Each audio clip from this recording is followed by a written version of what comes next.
Hello friends, সবাই কেমন আছো? আশা করি ভালোই আছো। আজ চলে যাব খুলনাতে, তো বাড়ি থেকে বের হলাম। বের হয়ে ছোট মামা বাইকে করে স্টেশনে দিয়ে গেল। স্টেশন থেকে জাস্ট কিছুক্ষণ ওয়েট করার পরেই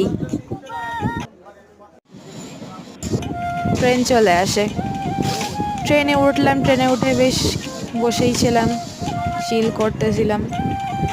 দেখতে দেখতে সামনে স্টেশনে চলেও আসলাম। আসতে আসতে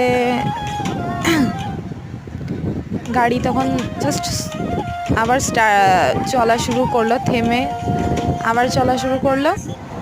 এই যে আমি খুব চিল করতেছিলাম, দিদিয়াদের বাড়ি যাচ্ছি বলে কথা। আবার কিছুক্ষণের মধ্যে রূপসা ব্রিজে উঠে পড়লাম। সামনেই রূপসা ব্রিজ। আমি তো ভয় পেয়ে গেছিলাম, ব্রিজটা আসার সাথে খেয়াল করিনি, ফোনের ক্যামেরার দিকে ফোকাস ছিল। তো ব্রিজটা আসার পরে ভয় পেয়ে গেছিলাম। তারপরে যেতে থাকি যেতে থাকি যেতে থাকি।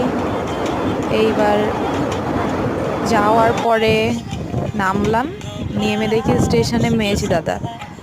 তারপর দাদা বাইকে করে নিয়ে, এটা হলো কাটাখালি স্টেশন থেকে ছাড়িয়ে, দাদা বাইকে করে নিয়ে চলে আসলো। এটা মেজ দিদিয়াদের বাড়ির সামনের রাস্তা। প্রায় বাড়ির সামনাসামনি চলে আসছি।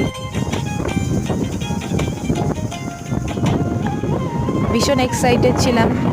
মনিকে অনেক দিন দেখি না, মানে কি বলবো, খুবই খুবই খুবই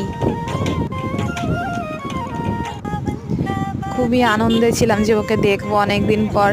খুব মজা লাগতেছিল, কজ ওকে নিয়ে আসতে হবে, ওকে আনতে যাচ্ছি।